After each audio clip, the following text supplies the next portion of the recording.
Lowo ke isimaziyo sonke lapha eMzansi Afrika obizwa ngoKelly Khumalo ongumculi uthe wafanisa umntwana wakhe lo mfana uChristian wamfanisa nobaba wakhe uJubjub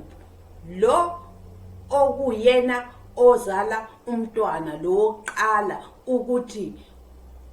naye umntwana akabongi uthi akafane naye ubaba wakhe. Angazi awukeke Mzansi ke ngikunabela ukuthi uyibeke njani le ndaba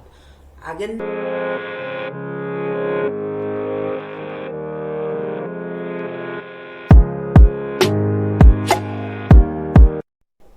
lowo ke phela onguKelly Khumalo uthi uthe membheka umntwana wakhe wambona umntwana ongazuthi akabongi noma ungamenzelani akakhombisi ukujabula emva kokuba kuthe kwibirthday yakhe wamthengela phela iphela leJordans ukuthi phela njengomntwana ufuna ajabule kodwa umntwana uyithathile le present wayivula nje akakhombisanga njabulo ebusweni bakhe. Lapho ke umama wakhe uKelly Khumalo useyachaza ukuthi uChristian ungomunye umntwana onamahloni manje kuba nzima nokubonisa ukuthi into uyayijabulela kodwa ngokamama kusho ukuthi umbone umntwana ungrateful umntwana ongabongi ngisho ungamenzelani. Ngemuva kwalokho umthathile ke umntwana wayohlalisana naye phansi wamiyala ngokuthi kumele abonge uma umuntu emenzele something uma njengomama wakhe emenzele something kumele abonge njengengane yakhe ngoba kunabantwana la ngaphandle abangazitholi izinto ngendlela yena azama ngakhona ukuthi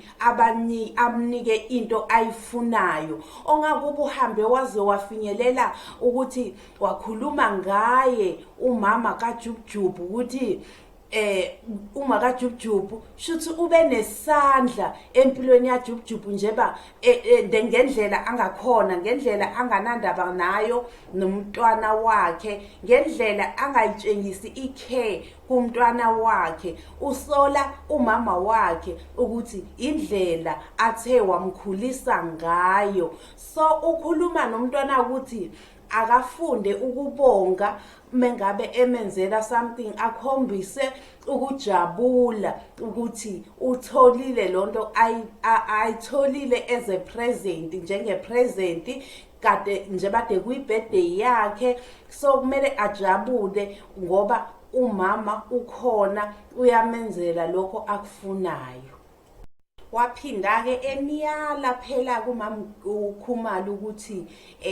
noma embona babakhe kanjani shuthi ube nje nenkinga empilweni yakhe mhlambe ekhula or kanjani kodwa yena izinto akhona ukuthi abenzele zona abantwana bakhe yena angazange wayithola ekukhuleni kwakhe kodwa yena uyakhona ahlanganise abazamele. So ke uyasho ukuthi ke umntwana wakhe ubembone kanjalo kodwa ke ngiyathemba ukuthi manje usembone ukuthi mhlambe akasiyona lo nhlobo uyinjengoba esho umama wakhe ukuthi umntwana onamahloni manje mhlambe kuba nzima nokubonisa ukuthi uyajabula lento amenzele yona iyamjabulisa mhlambe kuyena angazi ngizothi ufila kanjani mhlawumbe ukuthi akhombise ukuthi ujabulile kodwa ke asithembe ukuthi umntwana akahambi lapho umntwana uzoshintsha uzoba umuntu abe umntwana njengabonke abantwana ajabule naye mekuthi wenzelwa something ukuze nomama wakhe abe nalo mfutho okumenzela into ngoba phela umntwana uzomenzela into avele nje angajabuli nakho lokho akukuniki amandla ukuthi nawe uqhubekele phambili kodwa ke njengomntwana wakho kumele uqhubekile phambili.